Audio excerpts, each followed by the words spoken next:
General Bantag. Kamusta na po kayo? Alive and kicking na katulad ng mga inaasahan ng ating mga supporters dahil nagbabasa ako palagi ng mga comments sa mga comments ng mga subscribers ninyo, ng mga Banateros brothers at hindi lang kayo, pati na rin sa ibang vloggers nagbabasa ako. Kaya ang sabi ko sa tulong ng mga comments na yan ay lumalakas ang loob natin kasi maraming umaasa talaga na ipagpatuloy pa rin natin ang laban at lumabas ang katotohanan. Banat Bay, Coach Oli at Boss Dada. So, umpisa na natin itong tanong po natin.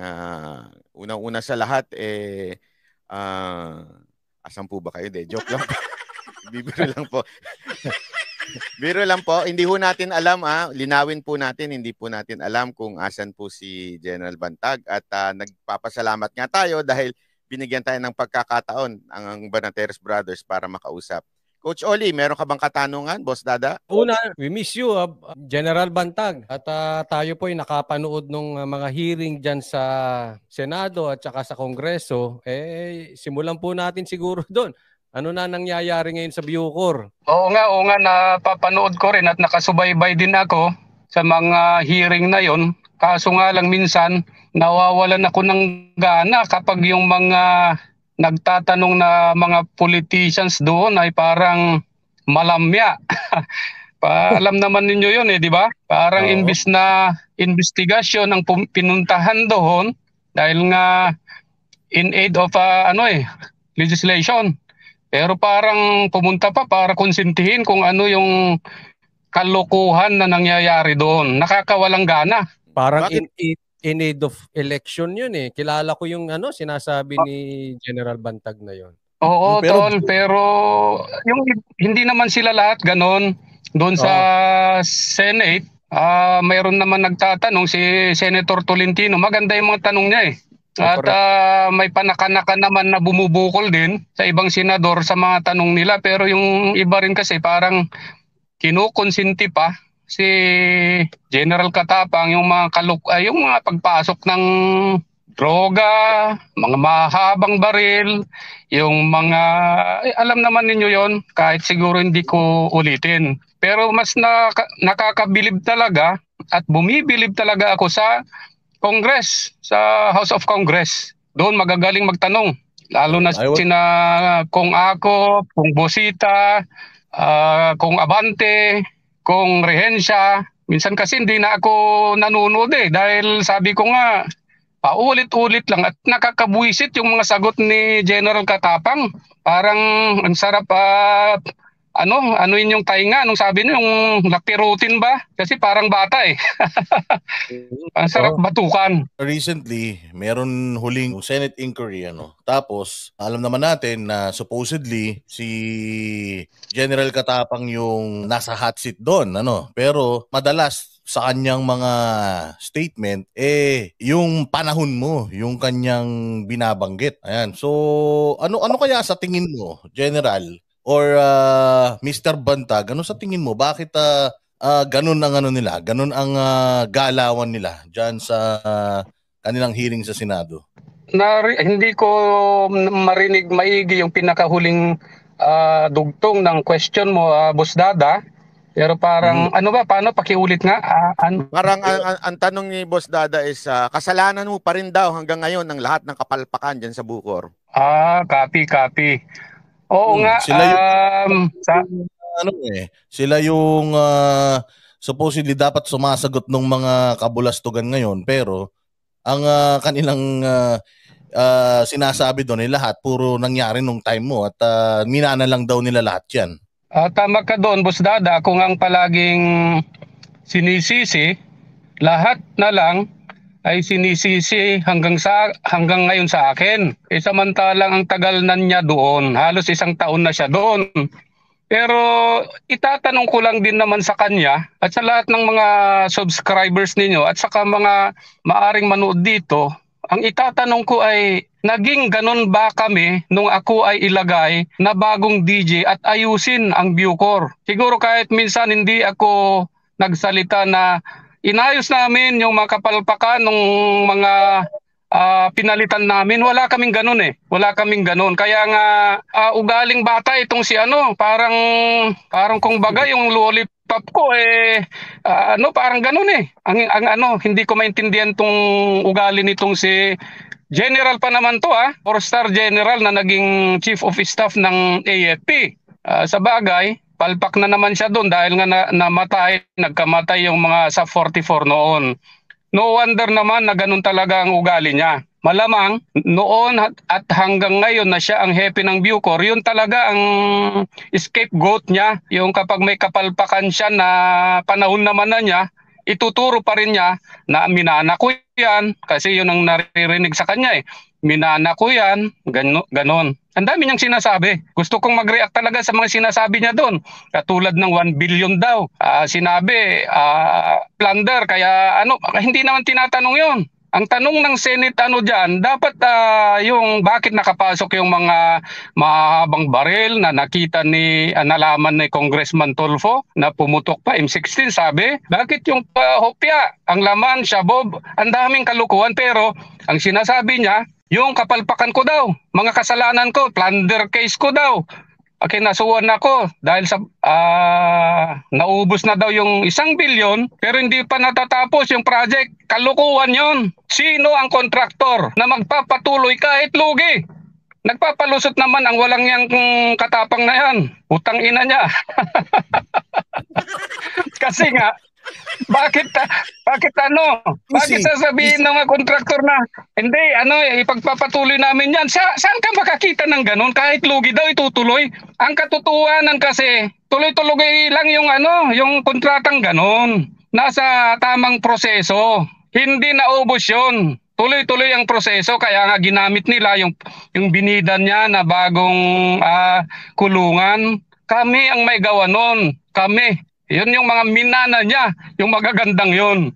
Yun ay hindi niya sinasabi. Actually, nadinig ko yun eh. Nasermonan siya doon ni Kong Busita dahil para siyang hindi general. Parang ganun lumalabas na kung ano-anong pagbintang, kayo tinuturo. Pag magandang accomplishment, inaako. Ganun po ang nangyayari. Inaako niya, Tol. Tama. Oo. Etong ba tanong ko? Tama, Tol, yung sinabi mo. Kasi parang naligaw tayo doon sa narinig ko sa hearing, para po tayong naligaw doon sa ang issue po kasi nangyari lahat yan, pumutok yan nung barilan. At nawala tayo doon sa issue nung barilan. Tama. Sabi nyo doon, General Bantag, doon na nangyari sa Bucor. Oo. Nagkaroon talaga ng congressional hearing in aid of legislation kasama ng Senate dyan dahil kay Congressman Tulfo na mayroon siyang informant na nagsabing may M16 na pumutok sa riot na yon, yun ang gamit. Tapos yung mga syabunang, mga sumunod pa, biglang na ship sa takas. Kung tutuusin, mas mabigat. Para sa akin, opinion ko lang yon. Pero as dating DG dyan, at saka dati rin naman akong BJMP, nag-retire na nga ako sa pangungulungan na trabaho, ay opinion ko ito. Mas mabigat yung pagpasok ng baril, yung pagpasok ng mga bulto-bultong syabo na sinabing nasa loob ng hopya. Kung tutuusin, pangalawa na lang itong itong takas na ito. Dahil ang kulungan talaga ay natatakasan. Ngayon kung ang tanong nyo sa akin, nung panahon ba namin ay natakasan din ako? Kami? Oo, natakasan din naman kami. Pero kakaiba yung sa amin. Bakit kakaiba? Kasi pinalabas namin yon sa mainstream media. Hindi namin tinago yon. Bakit namin pinalabas sa media? Kasi wala naman kaming itatagong kalukuhan. Unlike sa kanila, ito hindi ko naman ina-accuse na kung ano yung mga kababalaghan na nangyari dahil hanggang ngayon wala tayong alam kung bakit nakatakas yun. Pero sabi ko nga, pina-mainstream media namin yung takas na yon. Hindi namin tinago. Ba't sila tinago nila? Kung hindi pa mabisto, sa kanila sinasabing, ito na nga yung tumakas. Yun ang reaction ko dyan. Pero DG, dun sa pagdating sa M16, kayo ba ang mga nagbabantay dati doon? Meron ba kayong M16? Baka kasi isipin nila baka naman galing sa gwardiya yan. Kayo po ba noon may mga M16 noon? Mayroon, Tol. Mayroon naman tayong mga M16 na pinahiram din pa ng AFP. May mga M16. Pero na ginagamit noon ng mga presyo, wala na nun tol kasi dinemolis na nga namin lahat ng kubol noon. Tapos hinukay pa namin paligid using yung backhoe, yung excavator kung tawagin. Kaya namin nakuha yung mga armas nila. Kaya ngayon, nakapagtataka, mayroon na naman silang mga armas na ganun kalalakas. Kung mayroon man sana, siguro yung kalawangin na, pero wala eh. Baka rin-recycle na naman nila. Hindi ko alam. Kaya nga ako nagtataka rin dahil nga inubos na namin nung panahon namin yan. Yun pwede na sabing minana nila. Inubos namin yan. Yung pagsabi ko na inubos namin, pati yung Ground Zero namin, yung mga kubol. Nag-inspection si Secretary Boying. Ocular inspection, inikot namin ang buong maximum. Wala siyang reklamo, nakita niya. Tinuro ko pa, yan sir ngayon, naging ground zero. Nakita ninyo sir yung mga pananim na yan. Diyan yung mga kubol noon, sabi ko. Ang ganda, yung mga mataba yung very fertile yung soil doon na pinagtataniman dahil nawala na yung mga kubol. Wala siyang reklamo noon. Tatango-tango lang si Boying noon kasi nakita niya talagang wala na. Sumakay kami noon sa back-to-back na patrol car. Kaya wala siyang masabi. So ibig sabihin DG, nung time mo, alagang zero dyan sa maximum, tinanggal nyo lahat ng kubol. So ibig sabihin, yung mga kubol na binabaklas nila nitong mga nakaraan lang, pinapakita nila sa media, bago na yon. Ibig sabihin, kiniba bago nyo, na yun. nagtayo sila ng Oo, tol. Kasi di ba nung nagkaroon ng inspection ngayon, di ko alam yun kung sa Senate yun, na picturean, accidentally na picturean yung hardware ni Ahas. Si Angelina Bautista, yung gagong yun. Siya ang nagbebenta at doon sila nanggagaling. Doon sila nanggagaling yung pinagpapatayo nila ng kubol, doon galing sa hardware ni Ahas Bautista, Angelina. So, di ba po dati siya ang nagbebenta doon. Alin? Ngayon binalik niya uli. Di ba yan po yung dati niyang negosyo? Oo. Tapos ngayon binalik nila uli yung negosyo niya yun, hardware na yun. Oo, binebenta niya yun. Ngayon daw, tinanggal. Binebenta niya para magkaroon ng kubol uli. Tinanggal na daw po si Angelina Bautista. Tinanggal na daw po si Bautista. Kalokohan yun. Po ba mayroong information akong natanggap tol at credible naman yon. Hindi na siya nag-oopisina. Oo, nandun siya. Nag-oopisina sa director's quarters, yung tirahan ni Katapang. At ginawa nga siya na intelligence. Kaso na-expose natin, yung nakaraan, baka na naman hindi na siya pinapa-issuean ng papel. Pero kung intelligence siya, hindi na kailangan isulat, hindi na kailangan bigyan ng papel ng order. Pero nagsiserve siya para kay Katapang. At syempre kay Rimulya, kay Boying. So sa madaling salita, General Bantag, nasa loob pa si Angelina. At kung nasa loob pa siya, bakit hindi siya matanggal-tanggal ni Katapang sa dinami-dami ng kapalpakang bulilyaso, napapahiya na sila sa media, sa taong bayan. Ba't andyan pa siya? Ano kayang meron siya na nakikita ni Katapang? Alam mo, itong si Katapang kasi, wala namang alam ito sa pagmamanage ng kulungan. Nakita naman natin. Kaya niya kinuha itong si Angge kasi magaling si Angge, nagpapakitang gilas, di ba? Kung sa hearing nga sa Congress, sa Senate nga nagpapakitang gilas pa rin. Ganun siya magpakitang gilas kay Katapang. Ito naman si Katapang, nakita naman natin ugali niya. Hindi natin alam kung nauuto ba siya o talagang kakutsa ba dahil nga pera-perang usapan diyan. Sabi ko nga nung ako noon, yung 100 million nga, di ba? Paano sa kanila ngayon? Yung pong naniniwala kayo doon sa nabuking lang yung tumakas na, di ba, unang dahilan nila doon, kesyo daw namatay na nandoon sa parang nahukay. Tapos ngayon, biglang nabuking na tumakas pala. Naniniwala ba kayo na talagang tumakas yun o pinatakas yun? Medyo medyo yung huli mo na naman, medyo garbled din. Apo. Pero kung ang tanong dyan, ano ang opinion ko sa pagtakas na yon? Apo, yon. Nakapagtataka rin talaga yon. Pero kung ako ang hihingan ng opinion, nakita naman ninyo, narinig nyo sa Senate hearing, sinabi nung pumalit na commander of the guard na tinanggal ni Bautista, ni Angie Bautista, yung mga patrol doon, unit. So naging maluwag. Alam din ni Katarua yun, nasabi niya yun eh. Kaya possibly talagang legitimate na nakatakas yun. Kasi kung mayroong pinatrabaho kay Katarua, sana may nalaman tayo sa pulisya, wala naman. So talagang legitimate dahil nga sa ginawa ni Bautista, Angie Bautista na tinanggal yung mga nagpapatrol para lumuwag ang pagpasok nila ng mga kontrabando. Kasi hindi niya kontrolado yung mga patrol na yon. Maraming nakakakita sa pinapasok niya. Nakita naman natin yung hopya, shabu pa lang laman. Paano nila ipapasok yung mga mahabang armas kung mayroong nagpapatrol? Maraming eyewitness. Yun ang opinion ko lang na dahilan. Kasi nakita ninyo yung sabi nung una. Nakita na, putol ang ulo, na-chap-chap na si Katarua. Tapos sinabi na naman nila, septic tank. Ngayon, napatunayan na wala naman palang mass grave sa septic tank. Medyo ano sila eh, hindi yung script nila, hindi masyadong pinagplanuhan na excuse. Palusot eh, ang hinahanap nila doon eh. Kaya nagka-buhol-buhol yung palusot nila, naging itong si Boying pa naging sinungaling kasi fake news. Diba? Boying sinungaling kasi fake news na nga. At believe naman tayo at nagpasensya siya na fake news daw siya. Pero Secretary of Justice, fake news ng Bureau of Correction Director General at palusot naman niya, kaupira lang putang inang rason. Diba? Rason ng bata. Magkaprat yung dalawang yan eh. Paano sasabing? Ang tagal-tagal lang lumabas sa ospital, sasabihin niya, concern ko lang sa health ni Boying. Kaya hindi ko sinabing ano. Tapos hindi naman nila sinong nag-fake news? Sino ang nag-fake news sa inyo? Si Angie Bautista? Si Katapang? Wala eh. Sino nag-fake news?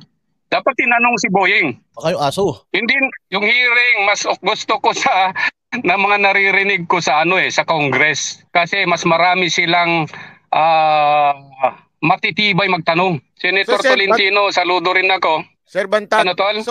Sir Bantag, yung sinasabi niyo po pala yung kay Bautista na na-booking siya, na siya ay nagpatanggal. Dapat ba idiniin pa yung tanong na yon at pinagpatuloy pa yung tanong? Bakit tinanggal yung mga guards? Minsan kasi in aid of legislation lang kasi. Hindi ko naman, hindi maliwanag para sa akin kung ano talaga ba ang trabaho ng Senate at Congress dito sa sinasabing hearing in aid of legislation. Kung in aid of legislation lang ba, wala ba silang ngipin to recommend the removal or relief of mga kaganon sana di ba? Hindi katulad nitong si Congressman Abante na sinabi niya I like this woman, sabi, this madam to be out of Bucor, parang ganun sana eh. Yun ang mga titibay. Congressman Busita nga, sabi kung ako, Prehensya, yun ang mga magagandang Okay naman si Senator Tolentino eh. Kaso nga lang minsan, biglang nakakat siya. Nakakat siya dahil putang ina, biglang sisingitan ng isang senador. Diba? Hindi ba niyo napapansin? Pansin parang kumbaga, hindi okay na yan kasi panahon ko parehas yan eh. Pero itong kay may shabu, parang ganun eh. Ito DJ Bantag kay Angie, itong nung panahon mo, tinanggal mo tong taong to. Oo, tol, tinanggal ko yan. Gago talaga yan. Yung sinabi niya, may contradiction kasi kami ng prinsipyo ng pinag-uusapan, kagaguhan. Tinanggal ko yan, tirahan niya lahat. Pati mga mag-asawang BJMP, yung mister niya PNP, pumupunta doon para singilin siya, nagtatago kahit nandun siya. Pumunta sa akin sa DQ yung dalawa, Martinez yata yung apelyido eh, kung tama yung memory ko. Napagalitan ko ng gusto yun. Putang ina, sabi ko, kilala kita. Huwag ka nang magpalusot sa akin. Pumupunta yung dalawang mag-asawa, tinataguan mo. Yun ang mga isa niyang sama ng loob sa akin. Dahil nung pinauwi ko na yung dalawa, pinalis ko na yung mag-asawa eh. Yung babae, BJMP. Yung mister niya, PNP. Tapos akala ko umalis yung dalawa. Hindi, nandun pala sa porch. Nakikinig, sinasabon ko ito si Angie Bautista. Yun ang isang malaking inaano niyang kasalanan ko kasi sabi, putang ina. Kilala kita eh. Mga ganun, wag ka nang magpalusot sa akin. Mga ganun. Gago talaga yun. So inalis mo tapos binalik nila, ganun ano? Inalis ko. Magaling kasi yan si Angie Bautista. Kasi si Katapang yata kababayan niya eh. Kasi magaling yan, intil-intilan yan eh. Halimbawa, katulad ko, namatay na si late Torres, Virginia Torres ng LTO. Yung chief ng LTO noon, kakilala namin yon. Ngayon dahil kapangpangan yung si late Virginia Torres, kapangpangan din itong si Angelina Bautista, ba? Imbis na kami yung kaibigan nitong na pinakilala pa namin si Angie, ba siya na? Pinasok na niya. Ganun ang ugali niyan. So, kaya sir, kang pasukan. parang sinasabi nyo, pagdating sa magaling mamera itong si Bautista.